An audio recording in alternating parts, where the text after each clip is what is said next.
Hello and welcome. This is the ILC Business Podcast, Episode 2, A Consultant Comes to Town. My name is Lopez, and I'm joined by a co-host, Joshua Klar. And today we're going to talk about how to prepare for a consultant. But before we begin, let's check in with Josh. And Josh, how's it been? What's going on? Haven't talked to you in a while. Well, we actually, funny you mention it, we're moving again. We've been living in a New York brownstone, and it's been great, except for the fact that we now know there's a city underneath our city of New York, which is full of mice and rats and roaches. And I think Oh, we always knew no. about it, but now we're actually living right with them. It's just like the movie Us. And so we basically told the landlord, and it's not really his fault because there are so many. What are you going to do if the person next door to you doesn't take care of their mouse problem? They're going to just go through the walls, and so it doesn't matter what they do. Really, it's just like it's an impossible task. The kids were freaked out, so we're moving to an apartment just a few blocks away in a couple of weeks. Actually, on December 30th, so it'll be fine. But what was funny is that we already started showing the property while we're living here and packing up to new people. And a couple came by to look at the brownstone, and my 4-year-old Xander asked, "Wait, who are those people? Why are they here?" And my wife said, "Because they might come to live here." And he said really loudly, "With the rats?" They were already going up the stairs, so we're guessing. Well, they didn't sign anything, so maybe they did here. I don't know, but yeah, that's. But then again, they probably know they're buying in New York. We came from New Jersey. We didn't really know about the. We call them squirrels without bushy tails, to make them a little more palatable. But yeah, that's what we've been up to. Yeah, I get you. I did a little bit of travel in New York last time I saw you, Josh, and in the subways there's a couple of rats in the running around, and I was like, oh, that's just a city, but it's a bit different when you're trying to live in New York, and that's just the challenge you got to get through. You know, that's a bummer. Well, anyway, I've had a little bit of craziness. We're actually recording this on a Sunday in December. And in December, we actually had a Friday the 13th, if you can believe it. And of course, I mean, and I'm not a superstitious person, but man, did I have like, we were actually supposed to be recording this, Josh, our podcast on a Friday the 13th, and it didn't happen. And I'll tell you a little bit of what happened in this, travel shenanigans. I went to visit a customer, our new customer in Austin, Texas, and the onsite was great. We got a lot done. I given the customer their homework, and we're going to come back in January to continue with the project. And I had a 5 a.m. departure from Austin International back to here in Orange County, California. And well, 5 a.m. departure, didn't really work out too well with my sleep schedule. I don't know why. I just couldn't sleep. Just I've been traveled. I think my American Airlines tells me I've traveled 300,000 miles with them, and so I'm supposed to be pretty experienced at getting up on time, and just couldn't get just first of all I just couldn't get out of bed or get into bed and just get a good night's sleep. So 5 a.m. get to the airport, no, 3 a.m. get to the airport, get checked in. Surprised to see the whole airport activated, right? I usually do like a first 7 a.m. departure from Orange County, and it's not even that busy, right? And then Austin is just tons of activity. A lot of 5 a.m. departures going all over the Boston, Miami, so on and so forth. And the one thing that I found out from going to the airport so early is that none of the restaurants are ready to go. So I'm there, it's 5 a.m. My body clock says I'm hungry, and none of the restaurants are open, but they're cooking. And you can totally smell the amazing food that they have in Austin. Even airports aren't always that great, but Austin seems to do pretty well with the restaurants in this airport, and I just can't have any of it because they're just not open. They actually open like right as the doors close and I'm leaving. So I was had to start my day with basically nothing. Get to DFW, same kind of thing. It's now about 6:30 in the morning. DFW, trying to find a breakfast burrito, and just couldn't make it happen. It's a tight layover. Had about 5 minutes to board. Couldn't have the time to buy anything. Got on the plane. Luckily, I was upgraded to first class, so I had breakfast on the plane. And then this is where, even more things kind of not go my way. I end up circling around Orange County for about an hour because here in California, we've got a big marine layer usually in the mornings. And with California being so sunny, normally it just burns off, right? By, 9 a.m. or so. But the flight was supposed to come in at 8 o'clock a.m. And, I had some time to do my email, get ready for you, Josh, and we do our podcast recording on a Friday. None of that happened. We ended up circling for an hour, weren't sure where we were going to land. It was just too foggy to land. Me being an aviation nerd, I was listening to air traffic control for Orange County, and I even heard a small prop plane land, and he was, doing approaches. So it's just like almost like a volunteer. Basically, like, can we land? No. Can we land? No. They kept trying and trying and trying. Eventually that plane was able to land. So our pilots had enough confidence to maybe give it an attempt. We line up for a landing, and the way landings work, if you can't see the runway by a certain vertical distance above the ground, you go, nope. That's just not company policy. And you still want to be a pilot, huh? Yeah, well, it's a challenge, man. It got to be challenged. All right. And so they couldn't land it, and instead it's like, well, there's an airport, a town over that doesn't have any fog, so we'll just land there. And that was Ontario, California. And by that point, I'm not an impatient guy, but I don't want to make my customers wait. So I was already sending emails on the plane off my phone to tell them I might not make the meetings. And when they landed at Ontario as a diversion, they let us off the plane. And I come to find out 4 or 5 other Southwest planes and United, Alaska planes were there. So the airport was just packed with people. And I thought to myself, okay, well, I could get a Lyft or an Uber from here back to my home airport to, make it in. Anyway, long story short, it was better to rent a car because they ran out of Lyfts and Ubers that day. The prices have gone up to quite a bit. So I said, you know what, I'll just get a car and make my way down, and eventually still made my noon, 1 p.m. and 2 p.m. calls that day, but definitely lost 4 hours, trying to make it into Orange County on a very appropriate, Friday the Friday the 13th. 13th. Nothing went my way.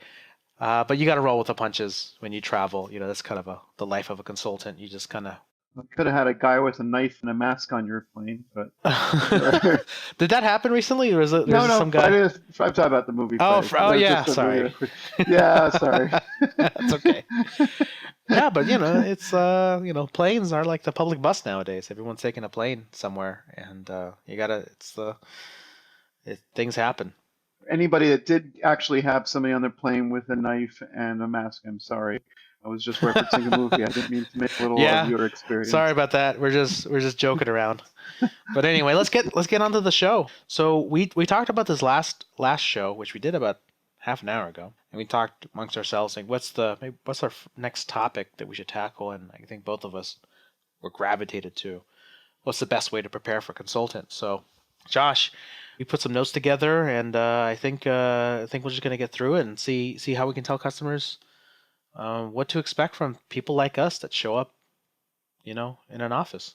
So I think the biggest lesson I think I've learned is about what it means to have work with a consultant. Is I remember years ago I had a dog, Cujo. He was a little miniature pincher. He was actually a Dachshund mixed with a Cocker Spaniel, but he looks like one of those miniature pinchers.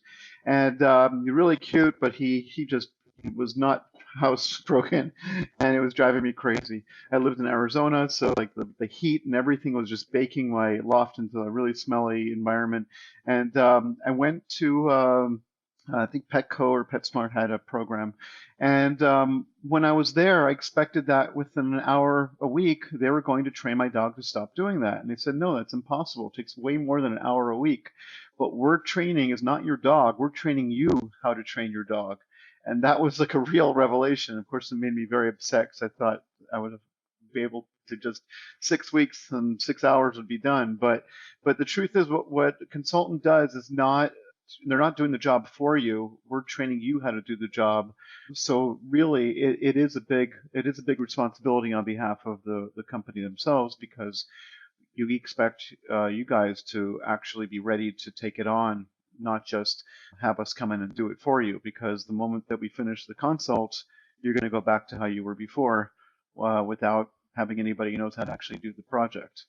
Yeah, my experience, my first what I call experience with a consultant, I think everybody, depending on how you do your taxes every year, you have somebody who's going to help you do that, right? If you do the online taxes or even go to a CPA, I think their first experience with a consultant as a regular everyday person is your tax preparer, right? And a big part of that is you're paying them to have that very specific experience that if you were to have that would be really really expensive for you to have, because not everybody's going to know how to file their own you know 1040 EZ. I mean, they made it really easy now, but let's say you've got 401k, you've got school loans to process, you've got other kind of income, 401ks, etc. It can get pretty difficult. So working with somebody that has that kind of experience is probably what most people have in their adult life, is working with someone who's like you just dump all that data onto, and then they take care of that for you. So let's talk a little bit about what is a consultant, and I'll kind of clarify it a little bit, because we're not talking about management consulting like McKinsey and Company, right? That's what I call like capital C consulting. Those are the guys you see at the airport with. I make fun of them internally, but you can tell who they are because they all have Toomey bags, and they all go for the because they all look the same because they're all buying from the same company. You're going to come up with the same bags in the same office environment, right? They have their names, their initials embroidered on the little leatherette patch that goes on the bag, so you can kind of tell who they are just by their bag. But we're not talking about those kind of companies, because they're a different level to what Josh and I are like. We're the kind of consultants that a small business would hire for a particular project or a case or a situation that they need expertise in. So what we're talking about is really somebody who has experience or skills that would be, just for a business, prohibitively expensive to hire, to have in house, or just generally overkill. And a good example of that could be, having a dedicated 20-year HR executive for a company of three, right? That's like, you don't need that kind of, expertise, but you could definitely use it for a couple of hours a year to review, compliance issues. But we're also not talking about is, we're not talking about necessarily the companies that you're going to pay monthly to, like bookkeeping, accounting, services. That kind of monthly charge isn't necessarily tied to the consulting world. I mean, accountants are consultants, but when you're into that monthly recurring revenue, then the interest in the engagement's a bit different. So we're talking about essentially, not people that are just gonna plug in and get to work. Those are contractors. If you need somebody to come up and do the whole general contracting work, is like, here's some tile, get to it, kind of thing. That's not what we're about. There are definitely some overlap though, with that temp labor aspect to consulting, where people are getting billed out by the hour, by the day. There's expected costs to go with it, but that's kind of where it ends. Generally, here's kind of what I think, and Josh, you kind of, you tell me as well, because I want to hear what you think. What you should expect from a consultant, expect from someone like Josh and I. We're definitely independent. We really try to be as objective as possible for our customers, knowing that we are getting paid by the customer. So in the end, we're not going to go. We're definitely customer focused and centric, but within the four walls of the building, that's what our world is going to be like, and we want to be very clear. What our role is. So our role is not there to take over somebody's job. Our job is not there to paint the picture a certain way. We're, for someone like us, we're here to provide really honest and clear results, right, in the best way possible for the scope of work that was provided to us. You should definitely consider us as a professional employee, right? And I put professional in air quotes because we're not licensed, we're not CPAs. We may have certifications from software vendors, but we're definitely just honest people who have a lot of experience dealing with the sort of things that you're looking at. And depending on what you're asking us to look at, that is our world. So we'll just look at that. Sometimes when companies ask us to look at, we don't know what's wrong, but you've got clear guidance to uncover rocks that we might find, and that's what we're going to do. Anyway, so that's a little bit about what's a consultant, what's not a consultant, and what you should expect from a consultant. So Josh, you know in your opinion, how should customers prepare for a consultant, and how do we help our customers who are trying to even consider working with us? What would you like to say to them? I would say, first of all, be ready for it. It's not something you just do and go, okay, you know what, we're going to switch our operations to a new program. We're just going to do it. Don't take it lightly, is what I'm saying. I've had a lot of times where people will start something and then they'll do a week or two and then realize, no, we have this big deal coming up, and suddenly we don't hear from anybody, which means that the first couple of weeks that we put into it is mostly wasted, and it's your time and money being wasted as well. So I'd say definitely make sure that you commit to getting it done at all costs. What I'm saying is that they should become as much of an expert as we are by the time we're finished the training and implementation in their particular company. So what we bring to the table is we have experience with many different industries, so we can give you a shortcut to try to doing things, and we've found the proper ways to set up. But by us giving you a head start on that, you don't have to repeat the same mistakes either we've made or we've seen others make. But at the end of it, you should know as much as we do about your particular industry, your particular company, and Fishbowl, QuickBooks, or any other software we're implementing. So I think that is really important, because otherwise we're constantly working with you. Instead of working with you, we're working with other people in the company. There's a lot of turnover, and then you just basically get a huge amount of time wasted on covering the same points again and again with different people, instead of having the manager that we're talking about, the point person. He's the one who should be answering the questions, or delegating somebody to answer questions for the people in the company. Yeah, and I think Josh's experience is a little bit different than mine because, Josh has his own QuickBooks consulting firm. He's part of ILC, supporting QuickBooks questions and projects like that.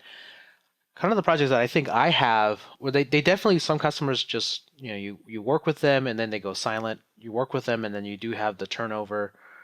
I don't think I've seen as much turnover in companies, but the turnover is definitely a challenge. I think that is, if I were to give away a consulting, if you want to make a consultant a lot of money, fire your people. If you fire your people or they leave on their own, you're going to make the consultant a lot of money, because all of a sudden now he has, or we would have, all the right perspective on your company. We end up being that little bit of that organizational bridge, right? We even had a customer, Josh, where that did happen. We were told ahead of time that they were going to let this person go, and that's ultimately a customer's prerogative. We thought that they would know what that meant and how that was going to get handled. It's like, okay, well, that guy's got the keys of the castle. You're letting him go. Fine. We're here if you have questions. And then that person came over and they didn't have a plan. You know, we were their, employee training plan, and no one told us that, and Josh spent a lot of time, getting that new team member back up to speed. But that is that's one of the ways where you can burn a lot of time with when working with a consultant, is to lose your people, because it's not for us. Now I'm just talking about generally. If I was a business, your highest valued resources are your people, right? You don't want to lose them. And it sucks to lose somebody because they're not working out or whatever. But yeah, it's definitely a challenge. I think one of the things that I'd like to mention a little bit about how to prepare for a consultant is definitely consider technology. You know, one of the things that we do common is we'll do online meetings, and I can't tell you how much time a whole conference room is just sitting there waiting for the meeting to show up. There's nothing we can do. We send out the link, all the instructions were there. There's even a test your computer link as part of it. Zoom, GoToMeeting, they all have the same thing, and it's always great to be able to screen share. But we'll back up to a phone call if we have to, if there's a conference room. But can't really do that if there's 5, 6, 10 people distributed in a meeting. You have to get the meeting working. And even if you estimate, 5 people whose annual salaries are 80K with add-on insurance and payroll burdens, things like that, easily $50 US per hour. And if there's 5 people in the room, on top of, let's say I'm on the call and we're doing a billable call, and 15 minutes are lost, you could easily burn $125 in those 15 minutes because we can't get the computer working or we can't sign on to the meeting and things like that. And there's apart from that very specific technology friction kind of thing, there's a lot that a company can do to make it really effective. One of the things that I notice a lot of times is like, don't have a meeting and where your consultant is not asking questions or you're not answering. And what I mean by that is, if you're having a meeting to have a meeting but just in front of the consultant, I do pick up a lot of nuance and a lot of information in those kind of conversations where if it just makes sense for me to not talk for a few minutes. But if it's a whole 30-minute meeting where I've not said anything, where's my value being delivered? I think that's the message, is that I've been in phone calls where it's very clear that they never had a meeting before talking to me, and it's a challenge, right? Because this might be the only time they've had a chance to talk about that topic, and I just get to sit there for 30 minutes doing the billable, right? And that's not fun for us, right, Josh? We want to, we kind of value ourselves as consultants that, instead of dollars per hour, we're impact per hour, right? So if that matches, we're happy. But if that doesn't match, I think the same for you, Josh. I'm like, I mean, I'm listening, but at some point I put the pen down. I'm like, okay, these guys, I just need them to make a decision. They're and this might be a good time, but if they keep every meeting is like that, then yeah, we're not providing that value, and that will come to question the overall engagement, right? So anyway, Josh, one of the things I want to ask you is, what are some of your consulting horror stories? Just just to see how people can react to this sort of thing. How has it gone for you? Well, I mean, without giving specifics, obviously, we respect privacy, but there's a company that is really large, does a lot of sales in Costco and Sam's and Walmart. I mean, they have their business together. I mean, anybody who's listening probably has seen ads for this company on I think CNN commercials and a whole bunch of stuff. So they're out there definitely, but their actual operations were always kind of a mess. And so I was called in to help with inventory. And what was frustrating was every 6 months would be the same thing. I would have somebody in charge of inventory or accounting call me. We go in, have a meeting. We discuss how everything should work. I would train that person on Fishbowl and QuickBooks integration, how it works. I would we'd start working on it, and then I would stop hearing from them. They would stop returning calls, and I figured, okay, they just got busy and we're ready to do this now. 6 months later, I get a call from somebody new claiming that the last person was let go or left, and now they're taking over the position, and can I train them again in this? And this happened, no exaggeration, probably 6 times over 3 or 4 years. So Wow. I feel like some people might say, "Oh yeah, it's great. Well, you're getting paid more," but I feel like we're taking advantage by charging the company the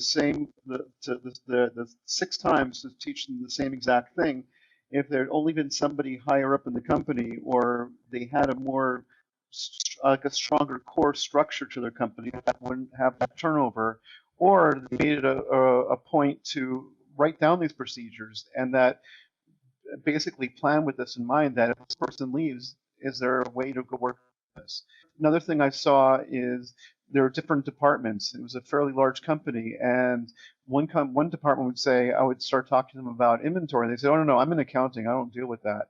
And then I get the same thing from the inventory side. Oh, no, that's an accounting issue. I don't deal with that. Both these people are not paying attention to the fact that everything that happens in inventory affects accounting, and the people in accounting are not paying attention to the same thing. They're just like, okay, I don't really need to know how our business works and how items are calculated, but they're not getting proper costing in there. So I had this idea, like there was no one person involved and no one person in charge of everything where the buck stopped with them, where if somebody made a mistake, they would basically come at the end of the month, and then they would have me come in once a month and take a look at what's going on. Okay, well, they'd call over that person that made the mistake. Okay, do you know what you did wrong? Not sure I really remember this, but okay, I won't do it again. Then a month later, we're having the same conversation again. The only way to really effectively stop this is to not, no exaggeration, have somebody checking on the flow in the workflow in Fishbowl, in QuickBooks, every hour if needed, so that when you catch someone making a mistake, you call them over and say, hey, do you remember that thing that you just did, that order you just did 20 minutes ago rather than 2 weeks ago? And they'll usually remember. And what I've seen is that some people know they're making mistakes, but nobody calls them on it. And because nobody calls them on it, they figure it must not really be that important to them. So why am I going to spend all this time on doing an order and then redoing it the proper way if nobody really cares? So part of what you're doing is when somebody makes a mistake and catches it themselves, you have to catch it too, because they have to know where your priorities lie. You can't just say this is really important, never follow up on it, and then a month later freak out when nobody's been following your orders. So a lot of it is led by example as well from the top. Yeah, I think my story is something similar. Early on, this is like 2015, maybe even 2014, when I was kind of restarting my practice, going solo. I got a lead from from Fishbowl, and they said, "Hey, we're looking where somebody needs to be a local consultant for this guy in commerce." And I remember it very well because the gentleman was very respectful, very excited to work with someone local because I think he had a Fishbowl trainer come out, and that was kind of expensive for him. I was like, yeah, no problem, man. Like, I'm down the street, I'm down in Orange County, coming out to Commerce, which is about an hour north of where I was, is not a problem. I can make the drive. So I go over there. We have a good meeting. After that, this is when things start to go south. He asked to reduce his hourly rate. And I'm like, okay. At the time, I let him. I was like, okay, fine, I'll do it for this much, which is about half of what it was. And believe me, that was a bad idea. And what happened was now the guy was much more comfortable to bring me back out, for a day every week, right? And so we set up, the next 2 or 3 appointments off of that, agreement. And what ended up happening was this company was selling cell phone parts. So they'd be importing it from, I think, Korea, China, etc. He had a Korean business partner, and I met him. And the the challenge is that they wanted inventory, but they didn't want the discipline of inventory, right? They wanted the benefits, but none of the discipline. And what was happening was every time I went over there, it was literally within a month, the business model would get changed again. So, oh, we're just using Fishbowl to track our phones, right? And then the next week comes by, oh, we're now using Fishbowl inventory to track the cell phone parts, okay? And then, oh, now we're using Fishbowl inventory for the tracking and the repair of parts. And it was just like every time I gone over there that the business model had changed, right?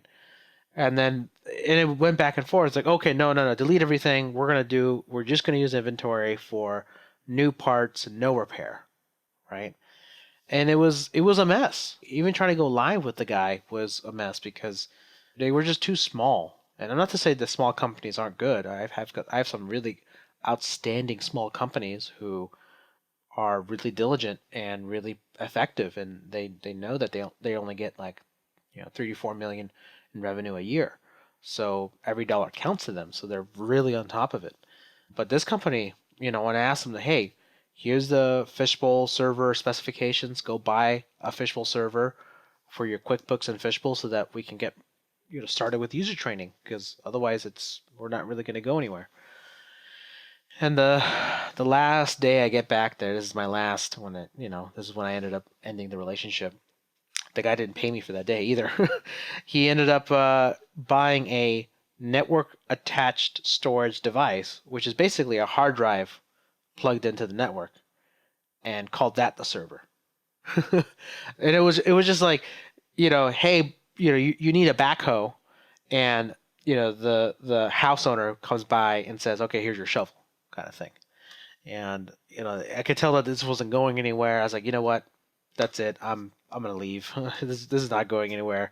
I don't want to be really ineffective for my customer, And yeah, so there's that's kind of, it's not the worst horror story. We'll probably talk about them, down the road later in other shows. But that company spent, easily $2 to $3 grand on, no more than that, $4 or $5 grand on me over the course of a couple of months, and really got nowhere, And that's with me working with the owner, and the poor guy just couldn't put two quiet hours out of his day to plan it all out and give me a proper full perspective, or he didn't have anybody that could do that for him that could then work with me, So I think the long story short of the story is that don't expect the consultant to come in with the magic wand and make everything better.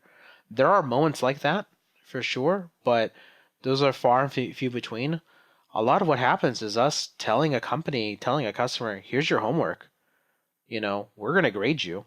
And depending on the grade, we're going to tell you whether you're ready for the next set of homework or you're ready to go live with a software system like that. Anyway, I think that's our show for today. Don't want to drag this show out too long, but Josh, I think our next show is going to talk about ERP implementations, and more specifically Fishbowl, right? And we'll talk about a little bit about that specifically, and what customers need to prepare for their first inventory system. We'll talk about Fishbowl's competitors, some other options you can do. We'll talk about NetSuite. We'll talk about Fishbowl itself, maybe Sin 7, et cetera, how those systems work, and the difference between cloud and on-prem, things like that. And Josh, anyway, do you have anything else to share with the folks that before we close out? I think that's a lot of material that we've imparted here. I'm sure some of the there's other thoughts, but they'll come up in other episodes as well. Yeah, I think that's the point of this show, is to just kind of like pay it out, as best as we can. We're learning how the ropes, so this is our second episode that we're recording, and we definitely love to get some feedback from our customers. So send us an email at podcast@ilx.io. That's podcast at indialimaxray.io, and hope to hear from you soon. Anyway, thanks for joining with us. Whether you've got $1 million business or a $1 million business, the challenges are all the same, and we're here to talk through it all. Join us again in 2 weeks. Take care. Goodbye.